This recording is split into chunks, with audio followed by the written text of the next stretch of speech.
The most powerful thing in the world is a decision. There's nothing more powerful than a decision. You're here because of a decision. You're in this room because of a decision. You got in your car because of a decision. You woke up because of a decision. You went to bed because of a decision. You took the job because of a decision. For goodness sakes, you're on this planet because of a decision that your parents made. Maybe it was not decision, but it was another decision related that caused this, okay? There's always something that creates something, and it's a decision that's made. Most of us make primary decisions, but not secondary decisions. The secondary ones are more important. Make a decision to get a job, great. Now you have to make a decision to be good at it. Make a decision to get married, great. But now you have to make a decision to be good at it, right? So those, and then recommitments. So that decision point, without this decision point, you actually go into excess or you go into deficit. So how does this work? Well, it works this way. You either will neglect your responsibilities or you will accept responsibility. When you do that, you're either going to choose comfort or recklessness, or you're going to choose adventure. A life of adventure is a life that's awesome. A life of comfort isn't worth it. There's a great historical and biblical example of this. It's like the greatest of any example there could possibly be, including secular. And it's the most famous story like this. And it starts with a guy named King David, who used to go to battle and lead the battles and slayed Goliath. And then there's this really strange verse, and it says, David woke up from a nap. Whoa, does that sound like adventure or comfort? That's comfort. And where was his army? On the battlefield. And he woke up from a nap. He chose comfort over adventure. Does anybody know what happened next? He chose foolishness and folly. He's up on the roof, and he looks over, and there is Bathsheba bathing. And he's like, she's hot. Of course, I'm married. She might be. Who is she? That's Uriah, one of your most loyal soldiers' wife. And he's like, bring her to me. Probably just thinking, we'll just have a nice conversation. She looks intellectual. Okay? She comes up, it goes further than a conversation, and what happens? A grave injustice takes place, and he gets Bathsheba pregnant. So he goes from comfort to foolishness to injustice. Instead of adventure, prudence. What is prudence? Prudence is the mastery of decision making. The most powerful thing in the world is a decision, and prudence is what gives us that. And we have to master it.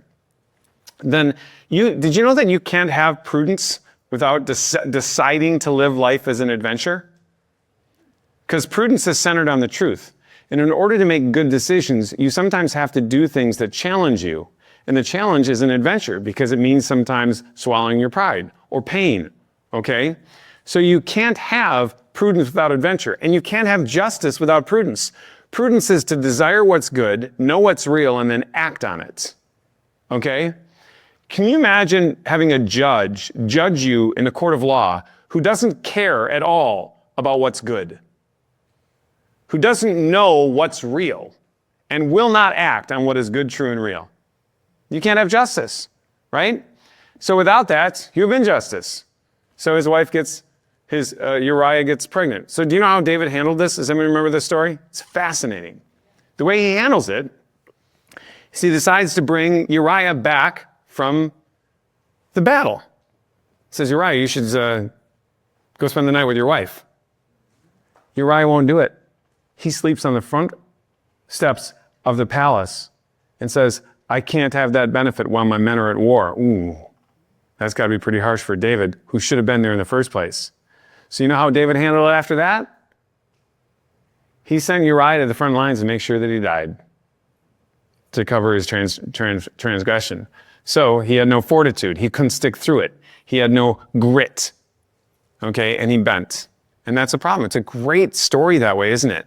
You know why it's a great story? Because King David was a great conqueror. He wasn't some wimpy, weak guy running around doing wimpy things. He was conquering a lot of things that made him soft.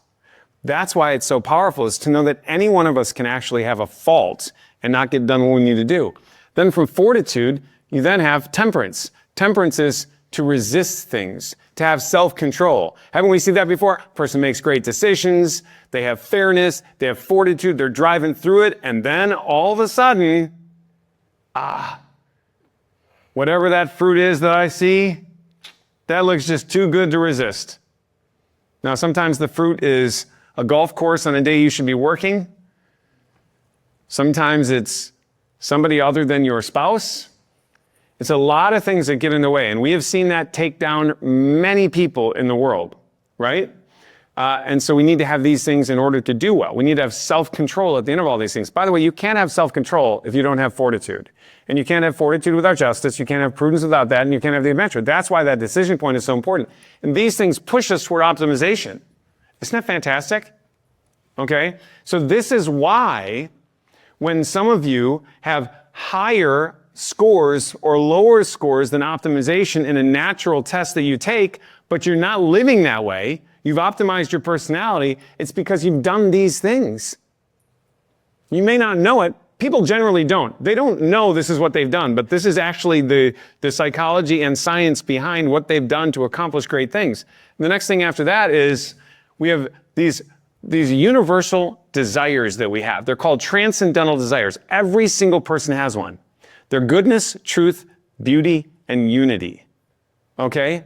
And they are in different order for optimization. Has anyone ever said, you know what, I've had enough beauty. I'd like to have some ugly now.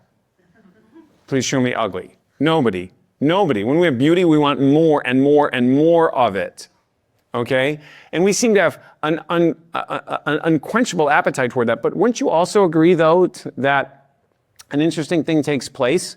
And that is that if you push yourself this way and you make bad decisions, injustice, you become a fearful cowardice, you have gluttony and no self-control, you develop ugly tastes.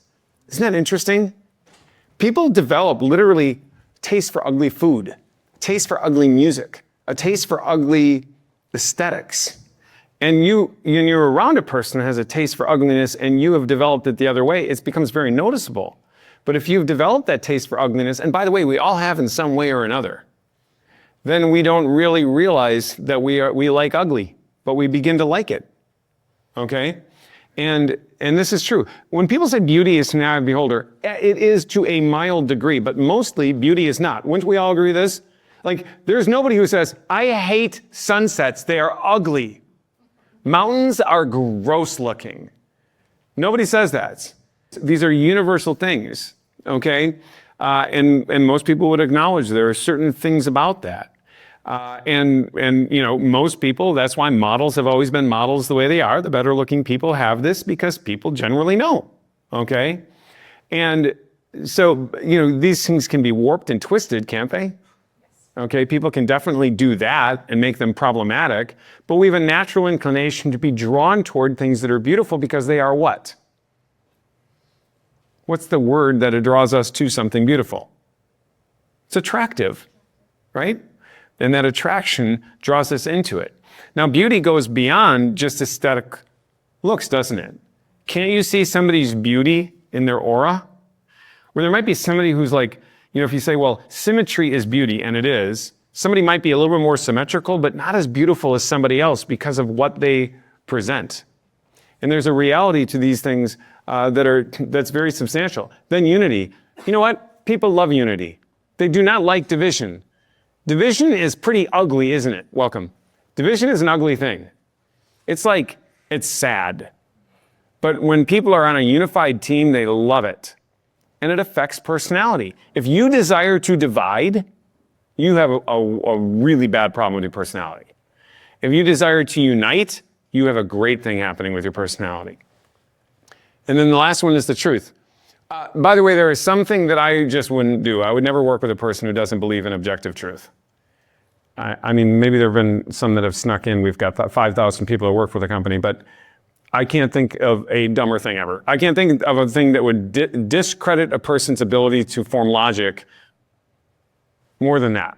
When a person says there is no such thing as absolute truth, you just look at them and you go, is that true? 100%.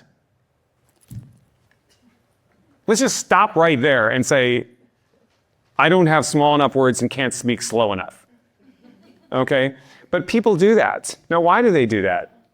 Why do they do it? Because they don't want to conform to what's true because it means they have to challenge themselves. That's the reason for it. It means that the truth is they're probably being lazy and they don't want that truth. Okay? They want to have their own truth, which is a silly thing to say. By the way, this is personality warper. my truth. You don't have one. If I like tomatoes, that's not my truth. That's the truth. You can't have a truth that I don't like tomatoes. Well, my truth is you don't like tomatoes. Well, you're wrong. I like them. I don't own that truth. It's just true. There's not one single truth out there that a person can actually lay claim to owning. Name it. There's not one. Well, my truth is that I'm a unicorn. You're not. That's your lie, but it's not your truth. You're not a unicorn. Now, it is true that you think you're a unicorn. Okay? And emotions are different. You know, my truth is I feel sad. Yes. Like, maybe the reason for sadness isn't appropriate to the circumstance, but it doesn't change the truth that you're sad, but that's not your truth. It's a fact. You're sad. Okay? So this is just important. And the reason this is important is because without grounding ourselves to reality, we cannot make change. And we should never fear it.